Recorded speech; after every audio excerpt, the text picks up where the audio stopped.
All right, good morning. Welcome to 4377. And I can hide this.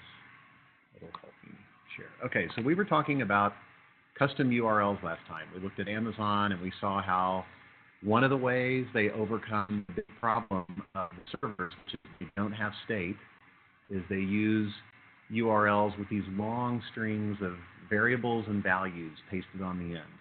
That's one way to trick HTTP into hauling state information. So do you guys have a real good feeling for what state is? A good way to think about it is a traffic light. If you pull up here to the corner of Elgin and Cullen, where you would turn left to go to the McDonald's, the traffic light will turn green for you and you can turn left. But if you make the loop and come back around again, it's not going to recognize you. It won't remember that you were there. In fact, you can do it a million times in a row, and it's never going to remember, hey, weren't you just here a minute ago? Or why are you turning left again? Should you be turning right? It's in the afternoon. It has no such concept because it maintains no state about the vehicles that it's processing. You can kind of give it a little state if you put a car detector under the pavement so that it will wait until it believes there's a vehicle there before it will trigger the left turn light. Otherwise, it'll just let people go straight. But it's still not exactly going to remember you. So HTTP is a lot like that. It remembers nothing about who you are. So if you ask for an object and it closes the connection and you come back and you're like, why'd you slam the door in my face? I'm like, who are you?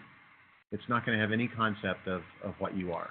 So in order to overcome that, because that's a problem particularly for people who have websites whose users would like to be remembered, like what did I have in my cart and what's my name and what language do I speak at Amazon, then you can find ways of passing things back and forth. So URLs are one way of doing it. The other way of doing it are cookies. And cookies are files like the other objects on your web page that are also pulled across with HTTP, but these are ones normally you do not see. So in your homework, you've got an exercise to go digging around for your cookies a little bit to see if you can read any of them, see what's in them, and find something that's useful. I'm also going to have you navigate to a site. Do not use a site that you like because you're going to clear the cookies out for the site. You'll need to learn how to just erase cookies for one site. Do not erase all your cookies. Do not clear your cache for me. I will never ask you to do something like that. And you should never be asked by tech support to do that as well. When people ask me to clear my cache, I go, why don't you clear your cache and see how your data is? There's like files there for hundreds of sites that maintain all of my state. No, I'm not going to clear my cache for you. Do you not know what's wrong with your website? Why do you think it's the Microsoft cookie that's causing your website to act up? Why don't you have a better suggestion? So I've started pushing back on these guys because it's ridiculous. And while we're on the soapbox, the other area where I would love for you guys to push back on our industry is when it comes to passwords. And let's say this is the world of all possible passwords. I cleared my cache for the first labs. I'm really sorry. I'm sorry you had to do that. Okay, so somebody just put that in chat. Been there. We've all been there. I totally relate. So let's say this is the world of all possible password strings, short, long, tall, short, everything. And I'll just put them as dots, so there's like countably infinite of these, trillions, more than that. And somebody that wants to guess your password is going to have to just figure out where on this map it is. So what do people tell you to do when you are creating a password for a site? Give me an example of some of the things that you run into. Capital letters. So there are some passwords that don't have capital letters. Let's say it's this slice right here, okay? What about another restriction they put on you? Okay, special characters. All passwords that do not have special characters are over here, okay? And what about numbers too, right? Ones with numbers. And then what about ones that they have to be a certain length and they can't be longer than a certain length? So what you're doing for the hacker is you're going, thank you so much for removing all of these possible permutations from the ones I have to search by publishing for me all of the passwords that are prohibited by you. So I don't need to bother looking for any passwords to hack this user that don't have uppercase letters and don't have numbers and don't have special characters and are shorter than 8 characters or longer than 15. You've just made my job so much easier. by throwing all of those possible passwords out because you've published that they're not valid. That's stupid. Don't manage passwords that way and push back on people when they do it. It's ridiculous. They're just making you less safe.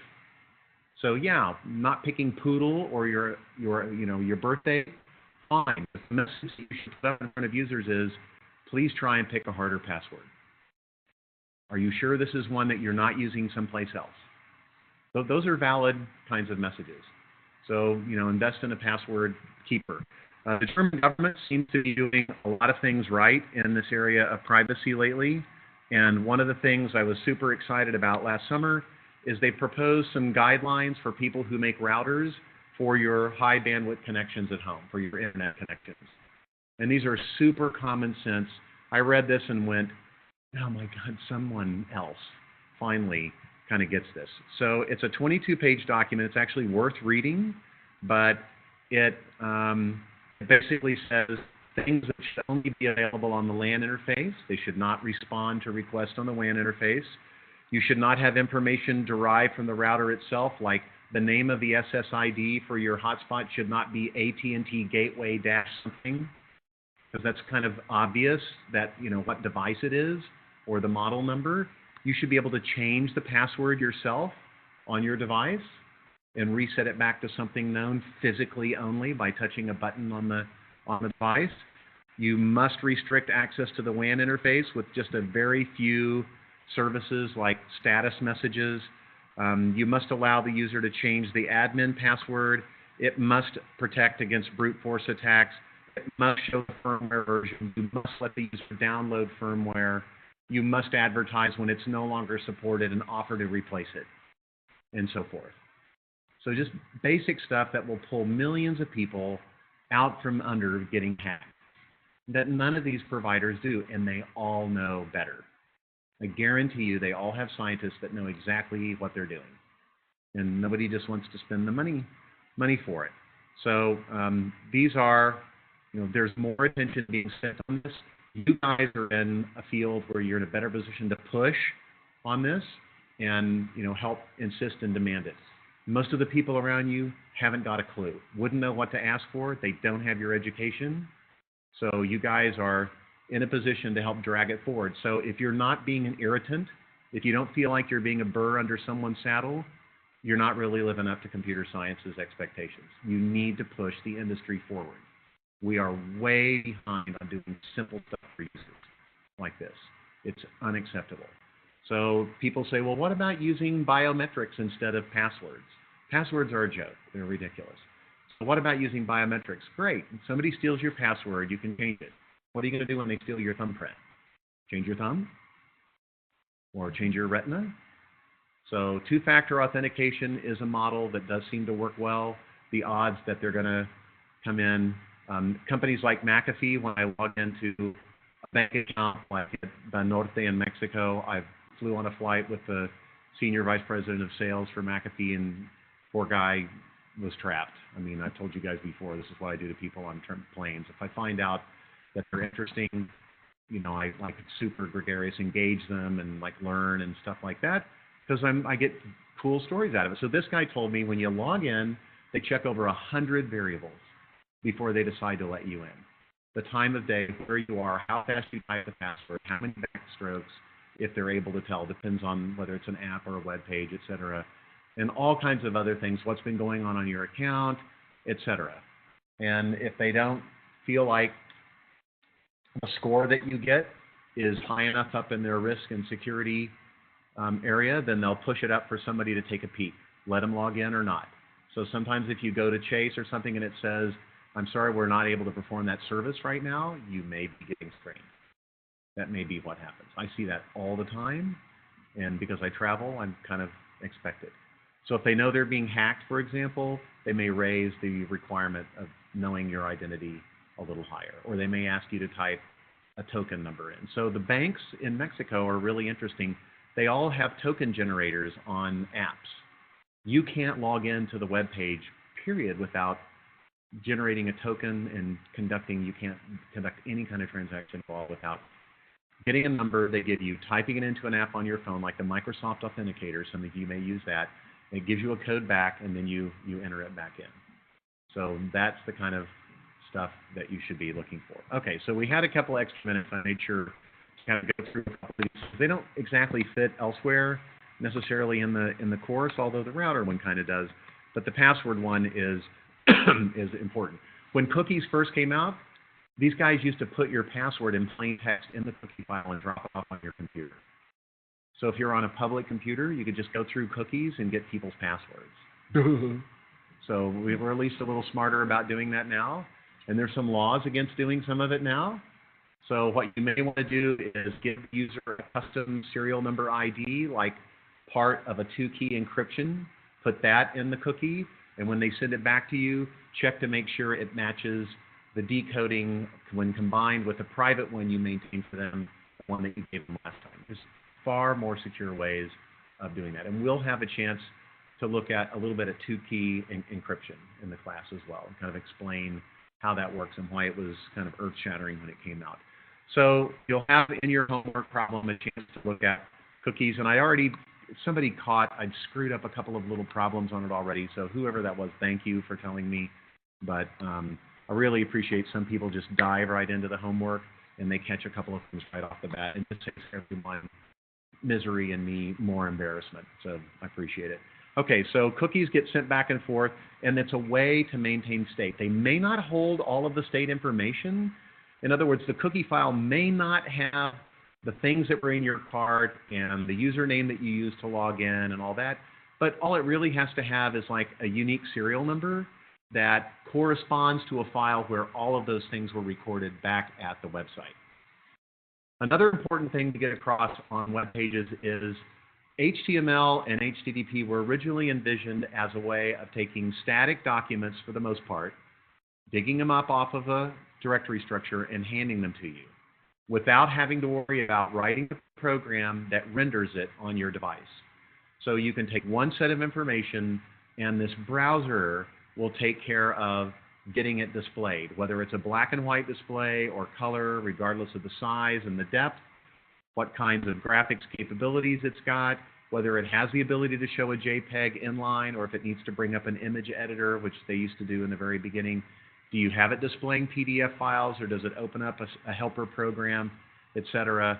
You don't have to worry about any of that as a content developer. As long as you use kind of a standard markup language, which has got like little brackets that say things like boldface this, make this big, make that small, move this over to the right, draw a line under this. That's the way printing used to work, even in my career. You never knew what something was going to look like until the Apple Macintosh was invented in 1985. Before that, if you wanted something to be bold-faced, you typed in /bold and you put another one at the end. When you sent it to the printer, then you would get to see what it looked like. So we used to do all of our homework assignments and we used to write all of our lessons. Books used to be typeset that way. And it was just a human-readable markup language. Newspapers did this for decades and decades. This is how they would tell the editor how big to make the headline and what font and things like that.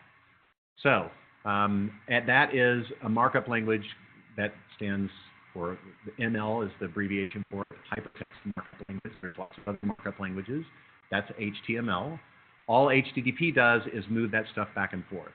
Pretty quickly, people figured out there's live dynamic things that I would like for this to be able to show as well.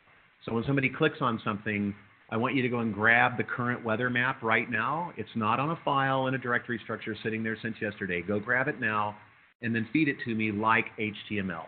So run it through some converter, put your markups around it, and ship it over. HTTP won't know any better. It'll think it's just another HTML file. HTTP, therefore, will dutifully transport it to the browser, and the browser will display it. Now, the user and I are going to know this is like an up-to-the-minute weather map, but it's not important for HTTP to know that.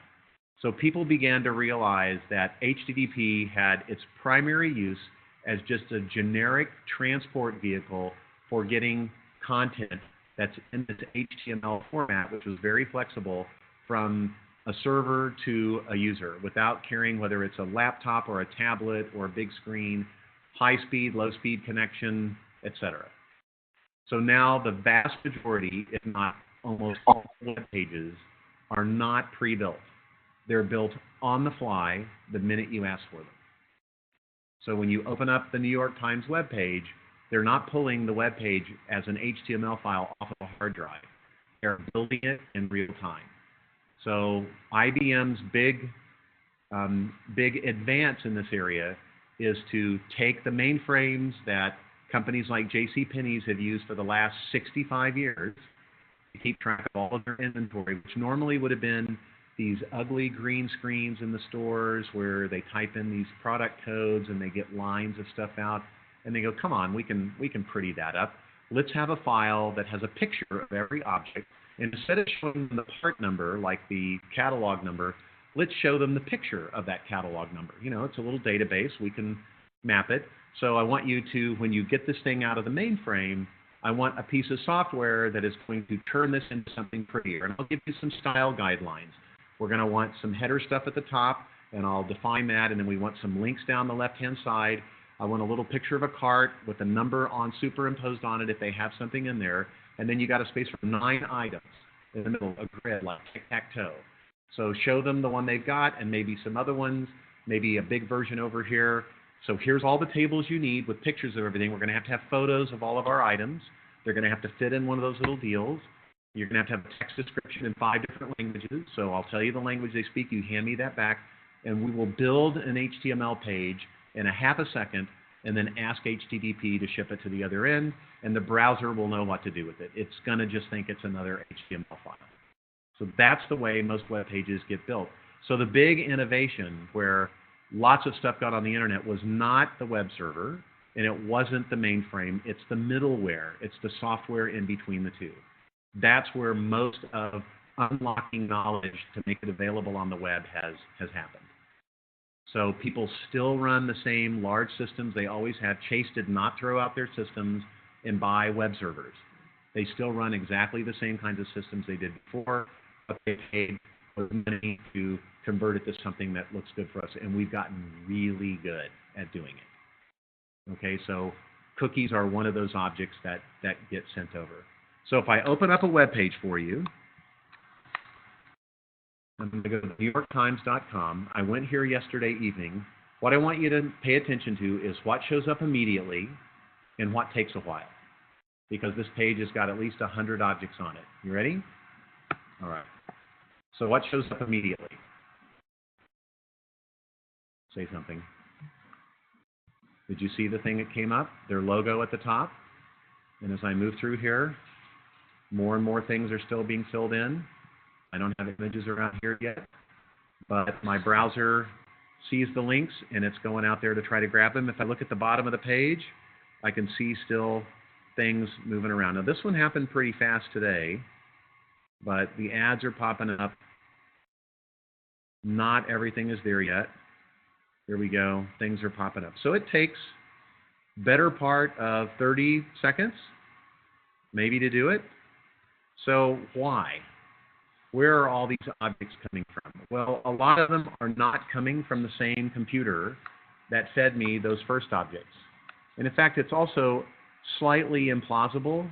I'm doubtful that even the things I saw here came really from the New York Times. So what's going on? We need to get sophisticated about recognizing that these pages are now built on the fly. And objects have a different degree of perishability. You can't leave tomatoes for sale in the grocery store for as long as you can leave the box of oatmeal. They both have a date, but it's not the same. When you go and replace the tomatoes, you don't go and replace everything else in the store as well.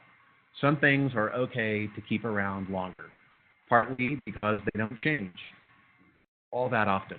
Things like the New York Times logo, it doesn't change, ever.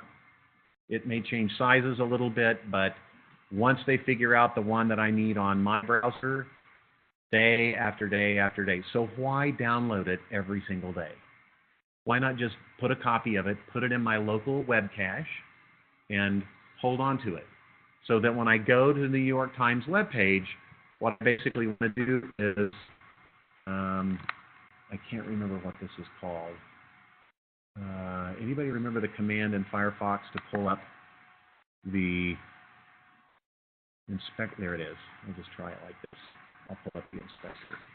Okay, so what I'm going to try to do is click on this object, and here's the object name. It's this really long path ID, and if I'm lucky at all, it'll have some date timestamps in here that say, here it is, masthead, to say the last time it was updated.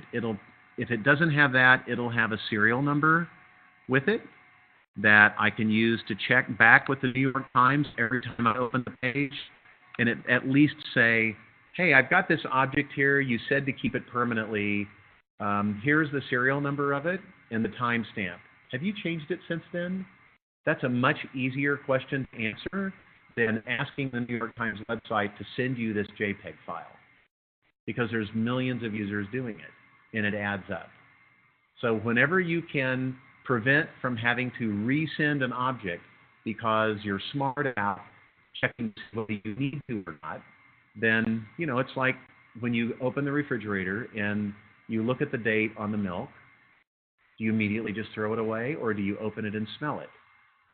That's what we're taught to start doing more of, because we throw away too much food based just on the expiration date. If it tastes okay, it's okay. So that's basically what this is doing. There's nothing about this that you don't do already in your life. So web caching servers play a number of important roles. They reduce the amount of bandwidth that has to travel over the internet by letting me hold on to some of these objects and keep them around. Like this one here, I can click on it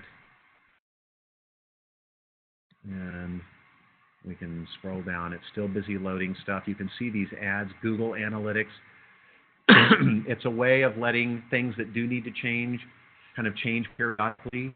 One of the things that I hope you'll see when you navigate to a site and then go someplace else is, if it's pennies in the homework that you go to, then you're going to see pennies ads within 15 seconds on some other site. It's super creepy, actually.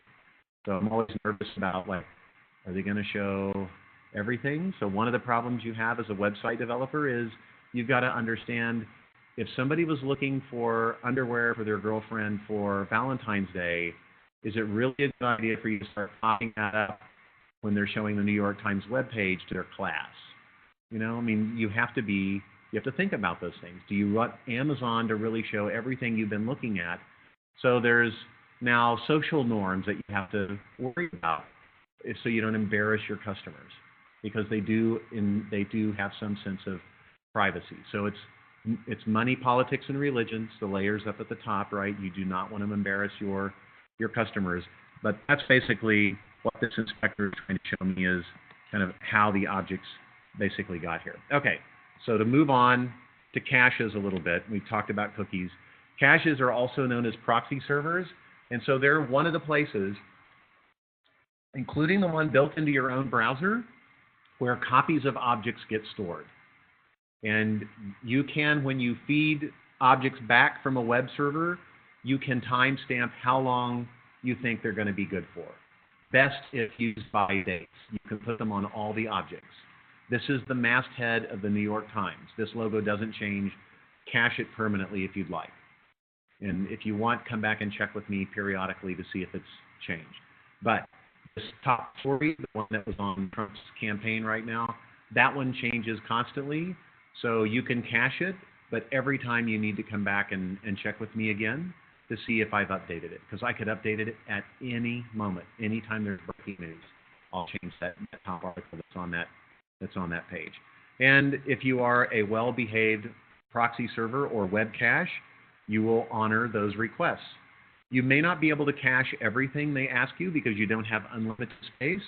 And you may have things in your browser, like I do, set to clear the local cache every single time you quit the browser, just to kind of get the stuff out of there.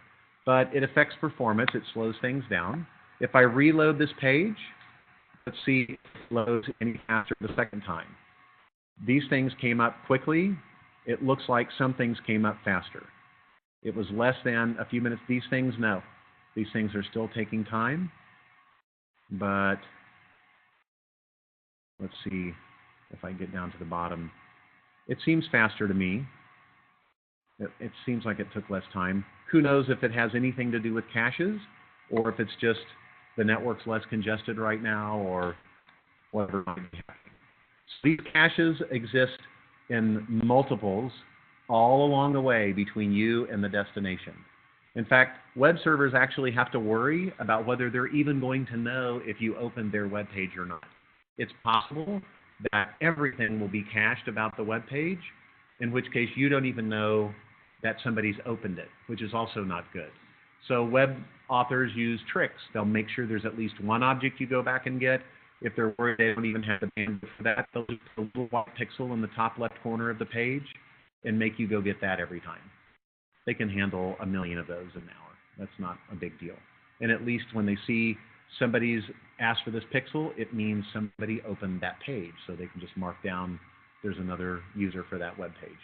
So let's say you're a poetry site and you're based in Idaho and you have some poets who teach English class in school, because who can make a living doing that in Idaho? And one of your poets who writes these Western things has just won a Pulitzer Prize and has been named the Poet Laureate of the United States. Your poor little MS-DOS 1978 PC, on which you have a little web server running, is never going to survive what's about to happen. So you need web caches to take the load off of you. And your ISP should help with that, and so should my ISP as well. But you may still want to have that pixel in the corner so you can keep count of what's going on. So the problem with everything that we do on the internet is anything that can kind of help you out in situations like this can also be turned to crap and can be used to attack. So you can use this as a masquerade device. I think when I'm getting the New York Times webpage that it's coming from the New York Times. How would I know that it's coming from a web caching server? I may have hints. I may do trace routes and figure out how far away, how many milliseconds the New York Times website is, and then pay very careful attention to how long it took each of those objects to get back. Anything that took less did not come from there. It came from someplace closer. Or it may be that they have posted an Akamai, in which case, does that concern me at all? Or it may come from someone who is masquerading as the New York Times. They've managed to insert a web caching server on the network, and they're feeding me objects that they intercept the request for, and I don't know what's going on. And meanwhile, the New York Times thinks it's a real user. It's just like a super busy user, because if it's the web caching server sitting at the edge of uh.edu, then it may ask for parts of the New York Times webpage on behalf of everyone else. And so they're like, wow, somebody there really likes our website. And they're pulling it up. So there's a philosophical debate that's always gone on about these, about whether they are appropriate or not, and whether it's fair that you mask what's going on with the users. So the idea is you've got this proxy server and you try to satisfy at least some of the requests without having to go really to the origin server. So they are typically installed by large institutions, but like I said, you've got one installed on your own browser as well, even on your tablet or your phone. They reduce response time, so if you can average down some of the objects by supplying them locally, then the time it takes for the entire web page should go down a little bit as well. Although you saw on the New York Times, there's still a long pole in the tent. There's still those slow objects down at the bottom. So what they're hoping I do is read the stuff at the top and don't immediately scroll down to look at the clickbait stories at the bottom, because those they're putting at the end. They're going to hand those over last. So internet is dense with these caches, and it enables these poor content providers like that poetry site to deliver content just like the big guys do. Right? So it's inconceivable that we would continue to enjoy the internet without lots of web caches, without tons of it out there. So here's an example of a standard communications line that used to be really popular, a 1.544 megabit per second called a T1 line. It happens to be 24 times 64 kb per second, which is what we use for a telephone line. So this used to be used to carry groups of 24 phone lines around between central office buildings, but we figured out how to harness it for data. So there were millions, hundreds of millions of these things installed. So let's say I've got a group of users on my network. They're on a gigabit LAN, and they go out to the web. And if I stand back and just count how often they're doing this, they're asking for about 15 objects a second on average. I don't care what the distribution of them is across these PCs, but on average, 15 objects a second are being requested with HTTP requests. And the objects they get back are 100K in size.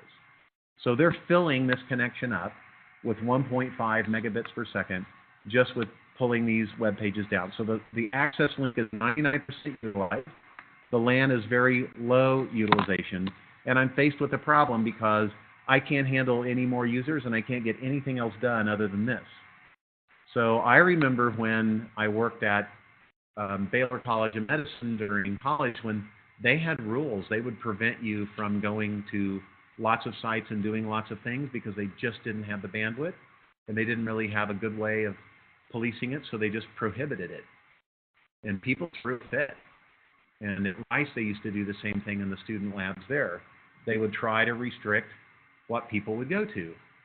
That never worked, not then, and can you imagine now? If somebody put up something and said, I'm sorry, you can't use that app at U of H, we have a policy against that, we'd revolt. It needs to be open. So if you've got a concern, HISD had big issues with this kind of stuff. They did implement some security, but they also learned how to do good policy. Make sure the students understand the policy, what's going to happen, just as if you bring something bad into school, if you access something bad from school and you go around the guards that we've got, then you're going to be held responsible for it. So again, money, politics, and religion up at the top. And for some people, it's absolutely a religious problem.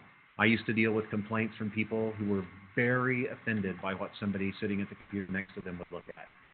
So I'm like, have some sense. Don't open stuff that's going to offend people. There's other people besides you in the world, right? So this stuff is all thick and hard because we're used to dealing with just the technology pieces.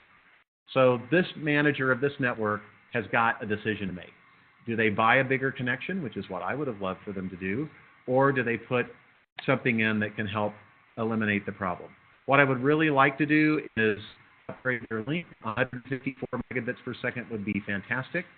That's a Sonnet, OC12. No, it's not. It's a, I've forgotten. Golly, it's 3D. It's an OC3C is what it is. Wow. Let me get my little cheat card back out again.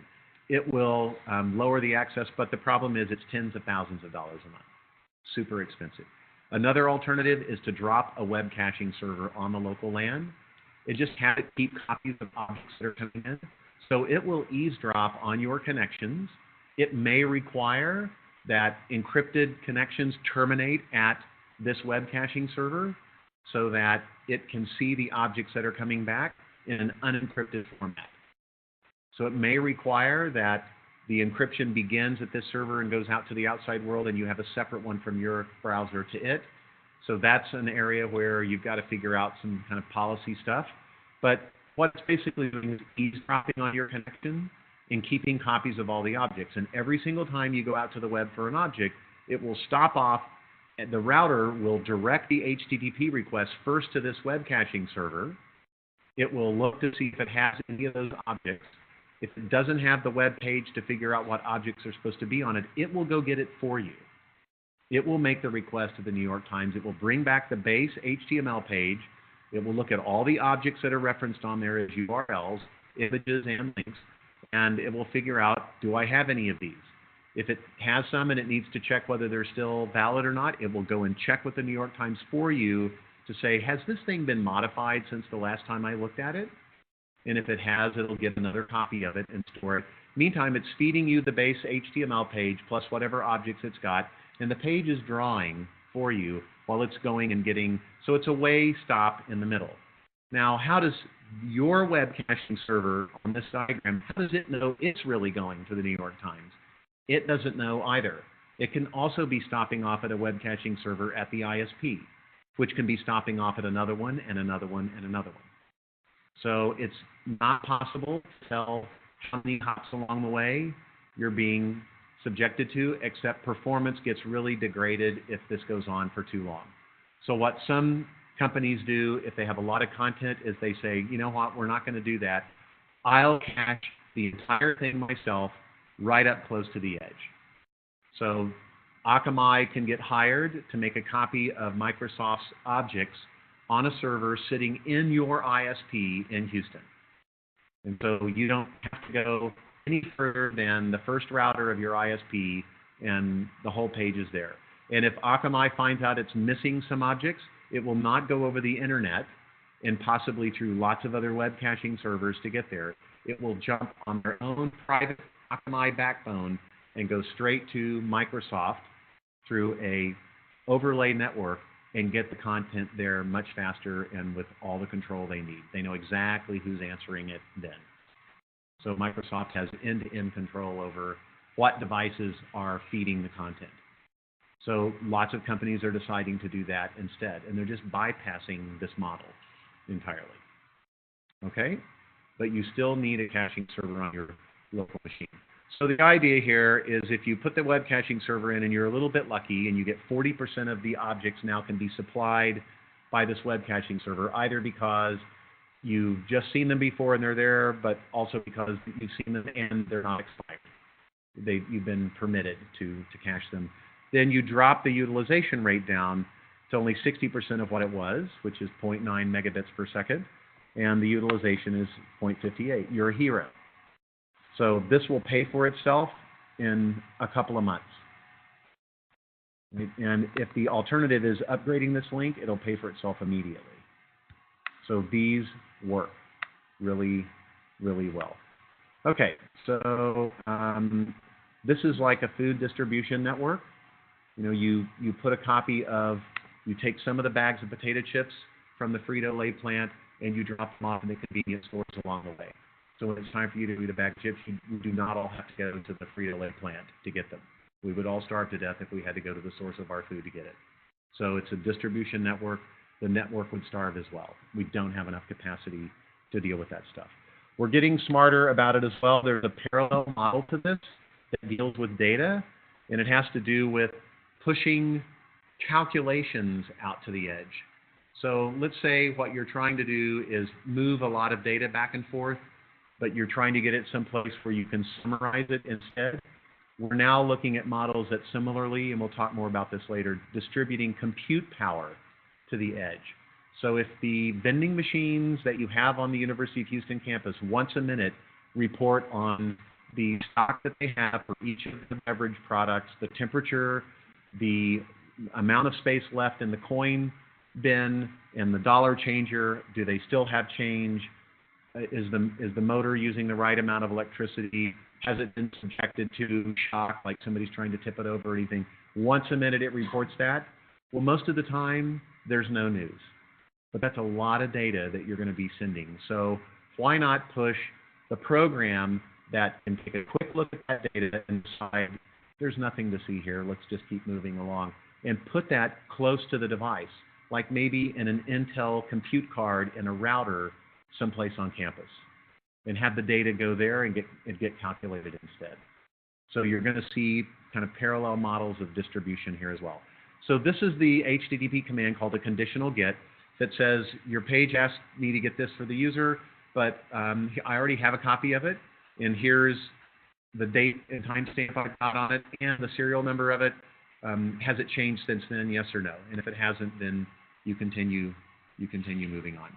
Okay, we need to spend a couple of minutes kind of stitching a couple of things together, and I'm going to fly through this because this used to be a really long presentation. It's a little bit old news now, but it's very important to see kind of where our field is going with TCP/IP, because it's made it for 40 plus years, but it's showing signs of age, and people are beginning to bypass it a little bit.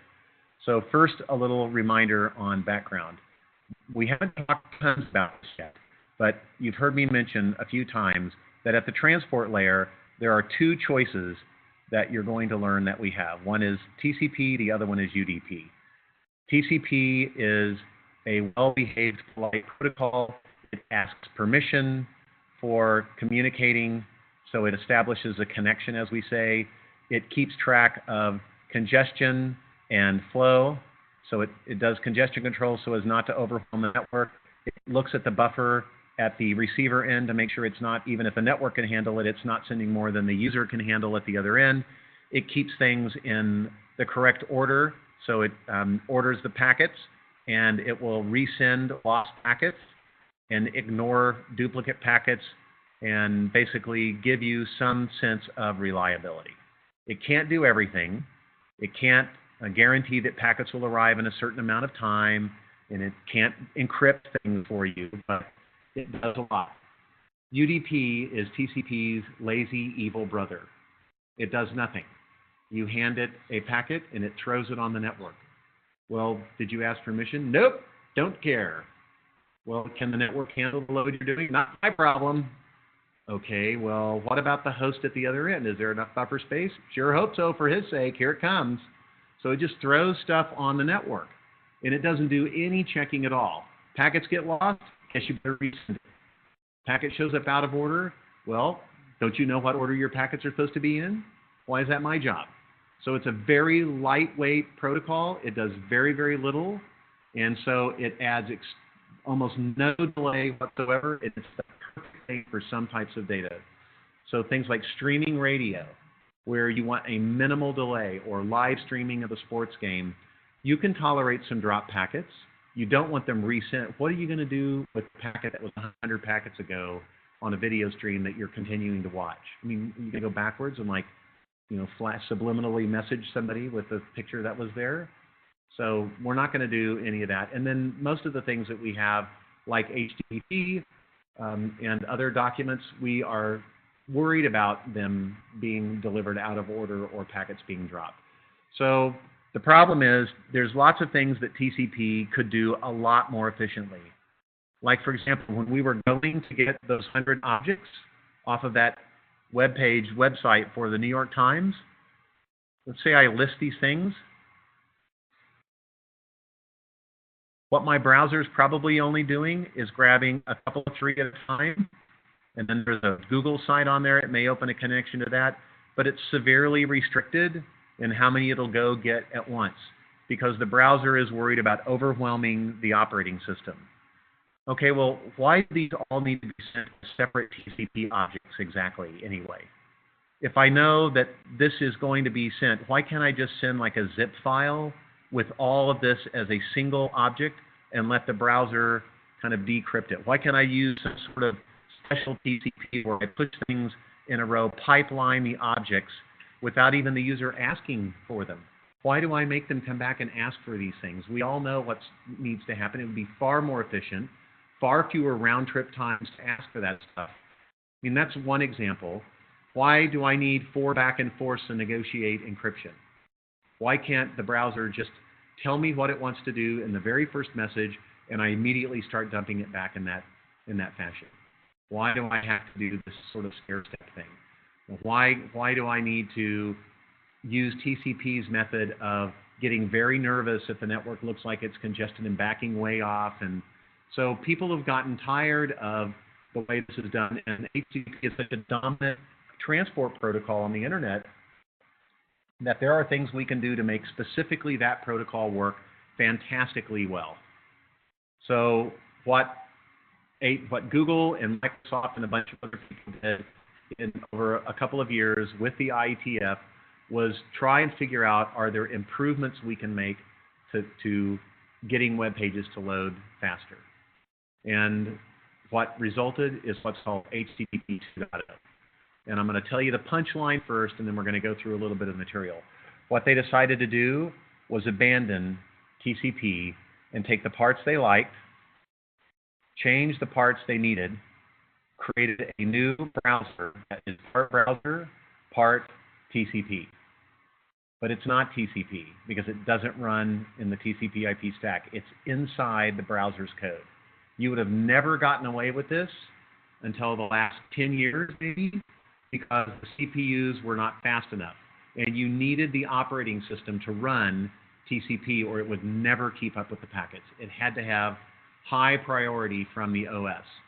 But we've got multi-core CPUs. Just hand the core to the browser, and it'll run all by itself. The CPUs can absolutely keep up and provide you enough CPU power now for you to run as just a regular user with regular user privileges what is amounting to a network protocol. Fast enough. You can pull it off. So as long as the person at the other end is doing exactly the same thing, because they're not going to be able to use TCP either, what you're both deciding to do is ride on top of this very lightweight UDP process. Okay? That is pretty revolutionary. All right? It's sort of like, you know what? Just forget it. Just give me the keys. I'll do the rest myself. Don't you want me? Nope. I don't need you to do anything. We're done. Thanks. You can leave. I'll take it from here. I'll finish painting. I'll finish doing all this other stuff. Just give me the keys, and I'll hop in. So it's a little scary because if applications start doing their own transport protocols, what's going to happen to the layers in the middle? So it's a story about 3 protocols, or 2 really, WebSocket and Speedy. They were alternatives. The problem is that there's lots more objects on pages. The growth of the size and number is bigger, and latency is going up, meaning it's taking longer and longer to download the pages. Load time is getting to be bigger. We've gone from HTTP 1.0 to 1.1, and we've done some things like pipelines. We've dramatically increased the requests per connection with persistent connections, for example. But servers can't handle lots of simultaneous connections, and it's a problem if there's copies of your web server spread across multiple servers, which most big sites have. And what happens if you get some of the objects from one and some from the other? How are we supposed to keep track of that? Are we going to force you to get all of the objects from one server? Is that really what we wanted to do? Or do we want you to spread out? And then it starts this arms race where people do things like they call domain sharding, which is a crazy concept, but it's a way of splitting resources across multiple domains. It's a trick to download pages faster, basically. But it masks what's really going on from the user. So Microsoft and Google had competing standards for implementing some improvements to this. One of them was WebSocket, and the other one was Speedy. And they were doing this under the auspices of being browser vendors, because browser vendors are the ones that really need to support it, and the browser server authors do as well. You know, if Google says, we would like for you browser vendor manufacturers to support a new protocol, they're all going to say yes, because it's the #1 site all of their browsers go to, is Google. So in the end, Google won what was going on. They dramatically changed the way things looked, and they did some early testing, which was pretty amazing. What they found out was that the latency was much better with hundreds of thousands of users using one of these new protocols than it was before. So in this old example, when you get up to something like 50,000 messages a second, you've got 700 milliseconds latency per user if there's 50,000 users. So the delay is going way, way up. Once they implemented this Jetty 7.6 in WebSocket and they simulated it, then you're down not from 700 but down to 5. So it's dramatically faster speed ups on this stuff. So Speedy was deployed already by some of the browsers. It's completely transparent to the application on top of it. It still supports the existing HTTP semantics, but the idea is you're going to open one connection and send lots and lots of stuff over it now. So it's slightly more expensive, but it does multiplexing. So the idea is it should get the objects to you much, much faster and get you off the network sooner without mushrooming the number of TCP connections, which is a big concern for servers. So you can send responses out of order. You don't wait for the slow responses. There's a problem with serialization. If you're asking for objects in order, you can't move on until you get this one. Skip over it. Try it again later. So that's basically what's going on here. You can see you get one request and you get all your objects back at once. It pushes things out of the cache towards you.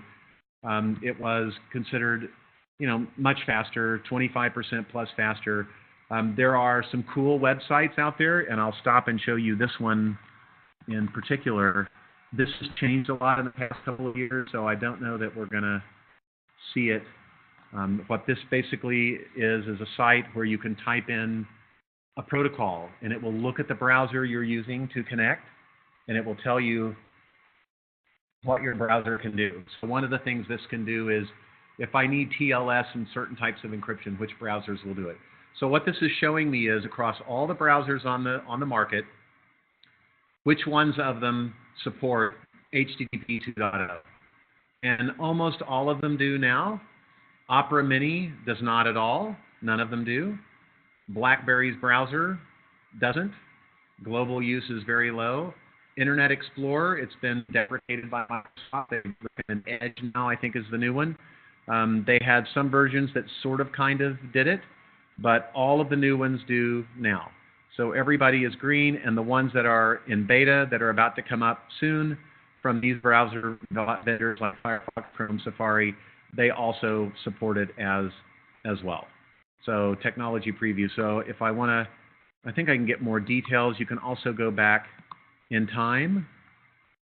This was very, very spotty just a couple of years ago, but it's fun.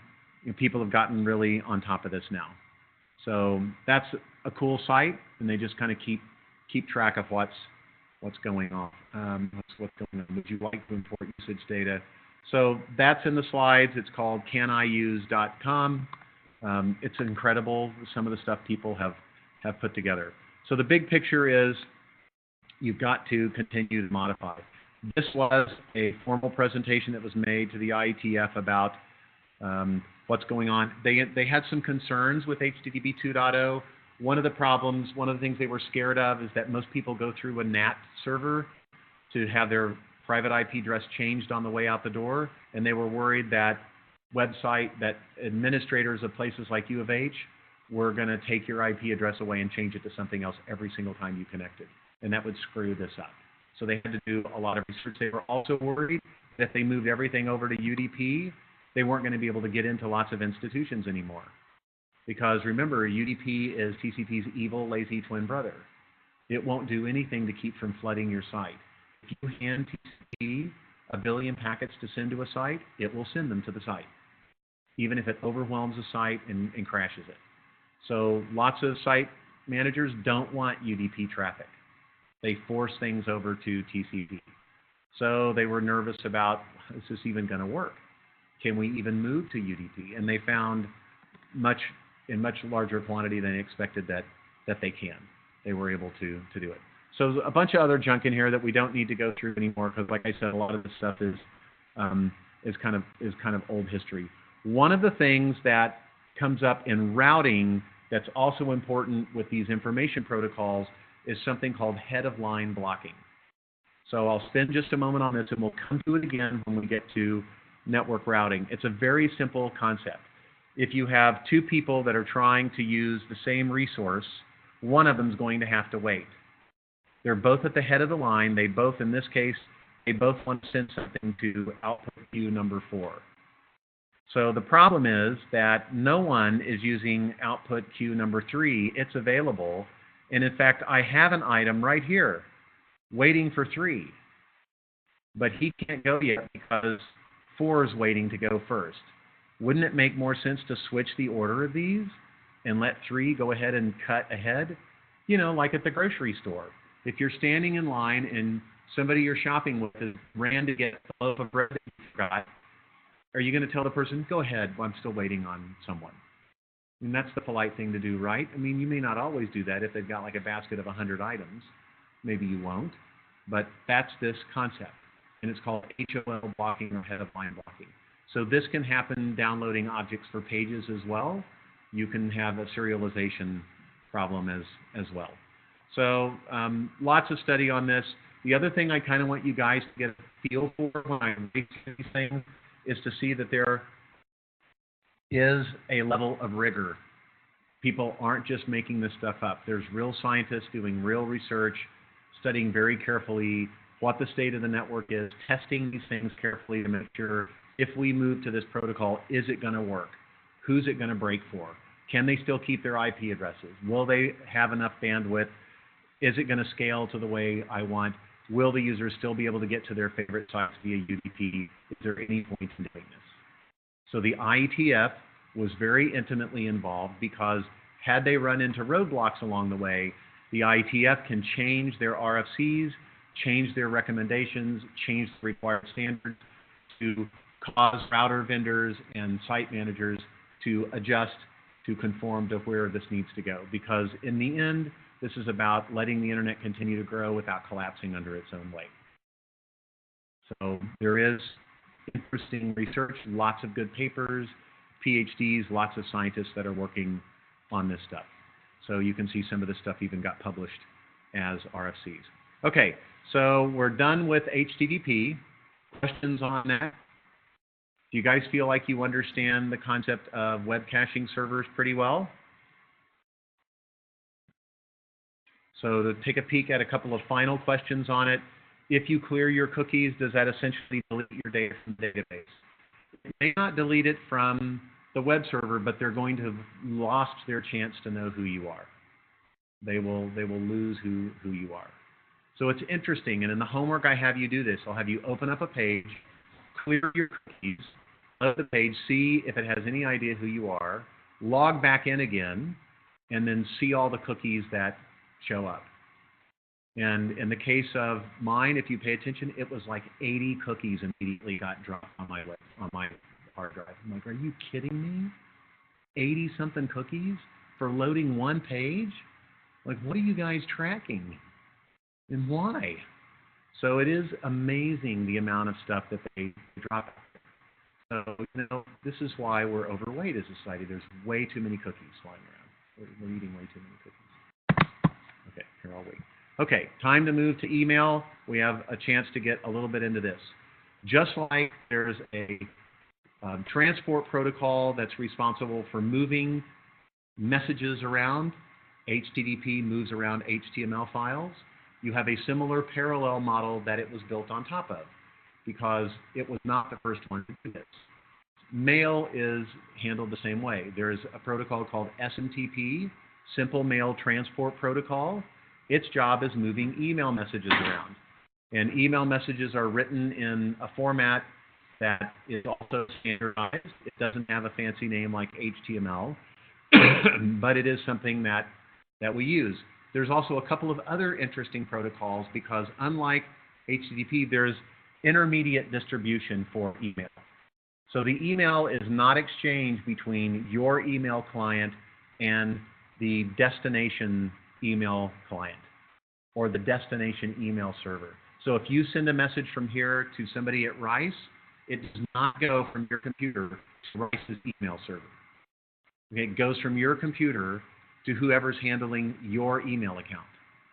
Presumably uofh.edu has a server, if that's who you're using, or there's a server sitting in some Google data center if you're using Gmail, for example. So we're going to draw out the way this works, and you're going to learn something that's a little bit complicated, which is cool once you know it, but not entirely intuitive. So what we use is a program that is called by the RFC a user agent. It's basically your email program. It is not your browser. So forget about the browser for a minute and think about when you're running like Eudora or Outlook or Apple Mail or whatever mail client is built into your program. You double click on it, it opens it up, it pulls everything down. You can disconnect your computer from the internet and continue to read the emails. Just like the mail program on your phone. Right? It's an actual program running on your phone that downloads emails to your local computer, to your tablet or your phone, and you can read them even when Wi-Fi and cellular is turned off. You may not be able to respond to stuff, you may not be able to do everything, but there's some things there that are stored locally on your system. That is a user agent program. All right, so somewhere there has to be a user agent program running. It knows how to do two things: interact with you and interact with the email server that it's assigned to. So the email server is the second item, and it's an SMTP server. All mail around the world is exchanged only among these servers, never among the user agents. They're not part of the conversation. So when you send an email, it first goes to the email server, and then it can decide where to go from there. Okay, so you can act like an email server. After all it's doing is speaking SMTP. And I showed you guys how to open up a telnet window and telnet to Gaia and cause a web page to download by just typing in the get command manually. You can do the same thing with email. You can telnet to the right port number at an email server, type the right letters in, the right commands, hit returns at the right spot, and you can fake it out, thinking that you are an email server. You can give it the email message to send. You can give it the email address to use. It will take it, close the connection, and blink that person's email account. You have failed. Something new that's just shown up. All right, so email messages are typically stored in the mail server. You have a mount of storage called a mailbox that contains those messages. And the queue of things to be sent out are the email messages that you've written. So you may write them on your laptop, and then when you land, you connect back. And the 25 messages you've written, now that it's connected back to the server, they all get pushed up to the server, and it begins transmitting them around the world. It may be something you can do like that, which is why email clients, user agents, are really helpful. They let you do work when you're not on the network. So for business people, it's required. If you fly at all, you're gonna need to write it from there. You do not want to depend on trying to use Gmail from an airplane's Wi-Fi connection. So this is the protocol between the servers only. All right. So there's an RFC for this. There's handshaking. Then you transfer the message, and then you close things up. There's a port number, and it runs on TCP to gain some reliability. All messages are sent as characters. So if you have an image to send or a program as an attachment or an Excel spreadsheet, it's going to go through a converter program and get turned into rows and rows of 80 characters, upper and lowercase 7-bit ASCII. Have you seen this before? Have you looked at the contents of an email message and you notice it's just got like pages of plain readable text? It's like all kinds of gibberish. It looks like characters, but it's text file. That's all it is. So there are converters like binary to hex. Bin hex is one that'll take any binary file and convert it to a series of hexadecimal strings. Hexadecimal strings only use 16 different characters. They meet this requirement. They're 7-bit ASCII. So everything sent via email is done this way if it speaks SMTP. There are no binary attachments. Everything gets converted to this. So you can see the email messages. So Alice sends email to Bob. She opens up and starts up her user agent. She writes an email message. When she's done, she hits send. The email agent connects to the mail server, delivers the message. The mail server checks a few things, finds the corresponding server for Bob wherever it is on Earth, and then opens a connection and sends the email message over. And then Bob's mail server will eventually send it to the user agent. The language spoken at points 2 and 6 in this diagram are not SMTP. SMTP runs between the servers only. What's running at 2 and 6 are other protocols. Anybody want to guess the names of a couple of them? You heard of POP and IMAP? When you get told to configure your email user agent program, it's going to ask you, do you want to connect to an IMAP server, POP server, how you want to do it. It governs whether the messages are left on the server or not. It governs whether you can read a mail message in more than one place. So if I opened up Gmail, for example, and I went over to my phone and I read a message, it would change from new to read on my browser as well, because of the protocol that both of them are using to talk to the SMTP server. So those protocols are very, very useful. They can do interesting things. So here's an actual script. C stands for client, S stands for server. I can open up a telnet connection to hamburger.edu, and when I telnet and hit return, I will get back 220 space hamburger.edu. I have a connection. I will say HELO in uppercase, followed by a space, followed by my domain name. And it will respond back, 250, hello, whatever message they want. It may just say 250 and nothing else, or 250 and hello, or 250 in crates.fr, whatever it wants to. Then I say mail from, and in this format say, I've got mail coming from them.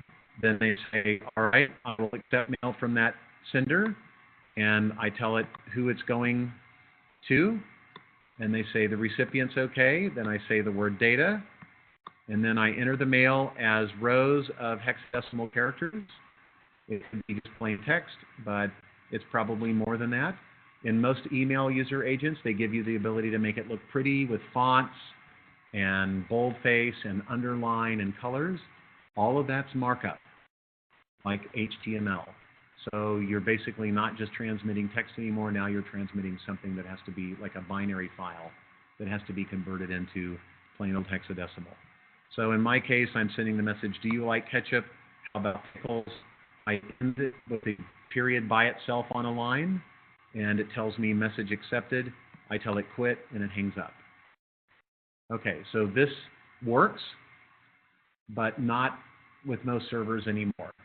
Because one of the anti-spam RFCs that we wrote was to check whether the person's legitimate.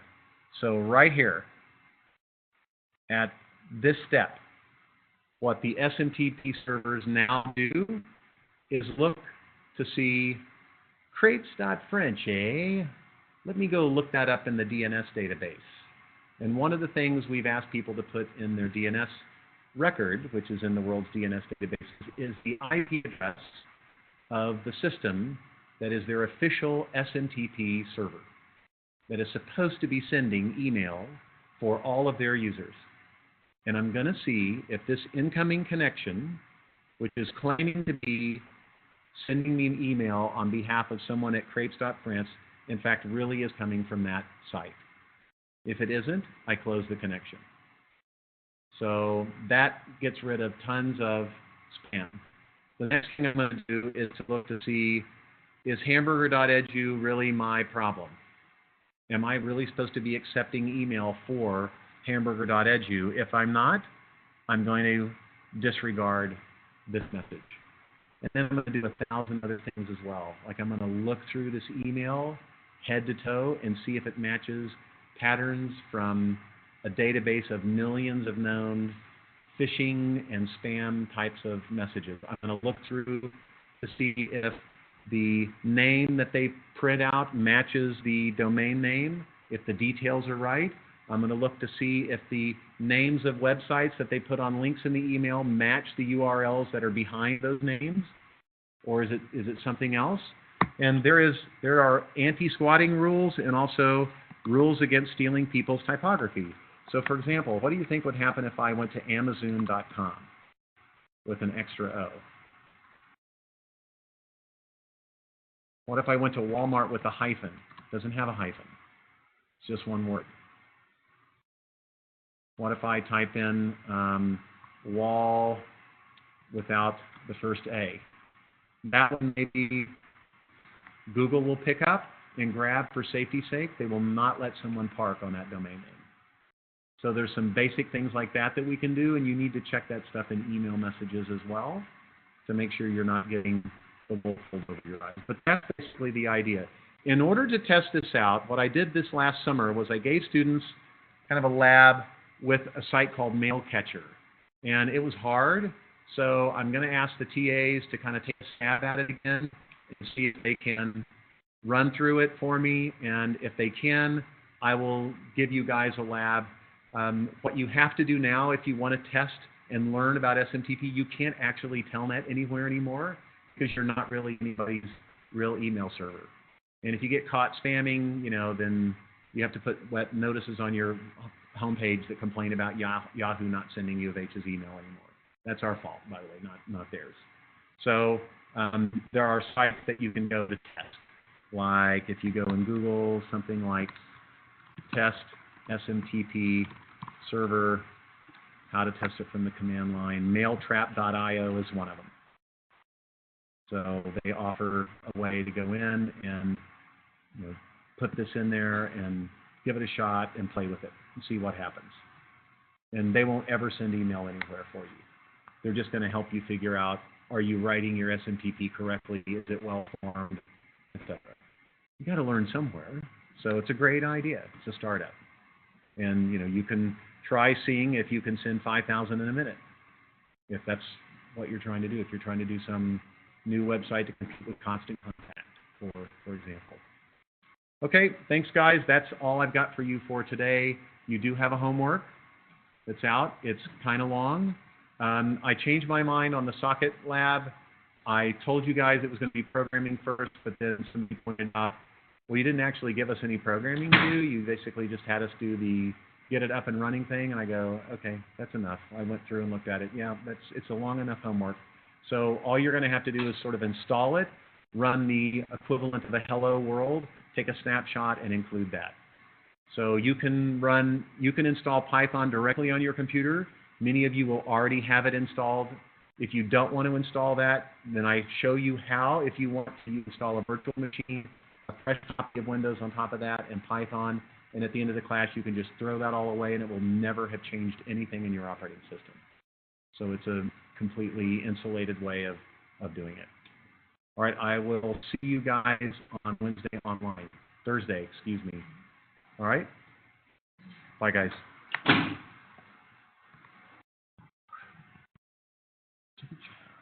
Thank you, guys.